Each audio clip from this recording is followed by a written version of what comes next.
आदरणीय दर्शकबिन्द, हामी आजको यो विविध सङ्गालो कार्यक्रमको अन्ततिर आइपुगेका छौँ। दर्शकबिन्द, सगरमाथा टेलिभिजन तथा नेपाल दर्शन टेलिभिजनमा सहभागी हुन चाहनुहुन्छ भने हामीसँग सम्पर्क गर्नुहुन हामी हार्दिक अनुरोध गर्दछौँ। सगरमाथा टेलिभिजन तथा नेपाल दर्शन टेलिभिजन तपाईँहरूको सहयोग, सल्लाह, सुझाव तथा प्रतिक्रियाको सधैँ अपेक्षा गर्दछ, जसका लागि हाम्रो ठेगाना हो Sagarmatha television, PO Box 1400, Lotan Virginia 22079। हाम्रो इमेल ठेगाना हो info@nepaltvusa.com।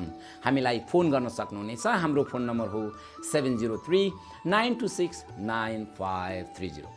हस्त दर्शकबिन्द, अब यहाँहरू समक्ष अभिमन्यु टेलिफिल्म्सबाट प्राप्त नेपाली टेली चलचित्र यातनाको अर्को भाग प्रस्तुत गर्दै आजको यो विविध सङ्गालो कार्यक्रमबाट म सञ्चालक राम खरेल बिदा चाहन्छु। आगामी कार्यक्रमसम्मका लागि बिदा दिनुहोस्। नमस्ते। Well, viewers, you are watching Sagarmatha television. Now, here is legal discussion with Mr. Fitzgerald and Mr. Ali Azar, attorneys at law from the Law Office of Lewis and Associates, First Church, Virginia.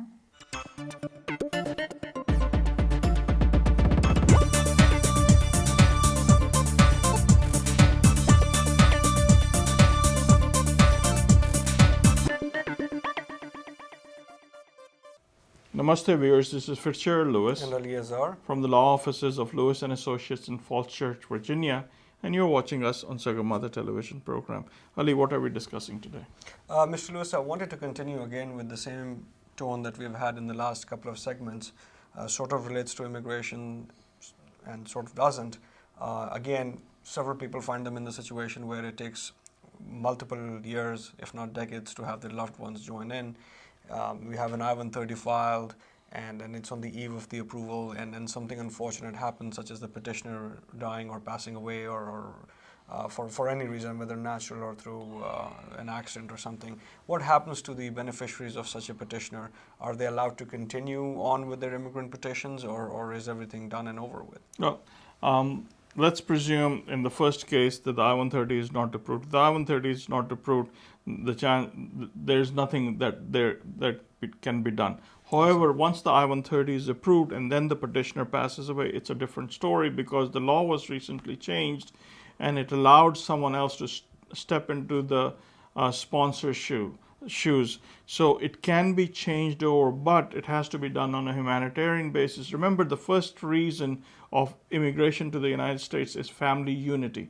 So if you have family here, right, and you can prove that your uncles, your aunts, your brothers and sisters, everyone else is here, and now the sponsor has died, but you will have a substantial problem because majority of your family is here, that's a good case to do. The other thing is you can go in and talk about humanitarian issues as to why that petition can be granted. It's fairly complicated and generally requires a brief with a lot of documentation of what the reasons are for the adjudicator. It used to be fairly simple. Initially, when the law came out, it was you would just simply write a letter and say, hey, this is the problem I'm facing, can you transfer it over? And they would have no problem. But recently, and just for example, in the past few months, we've probably done about 5 or 6 of these cases, and in filing briefs, once the case was denied by them applying for them themselves, and then we come into the picture, we file a brief as to why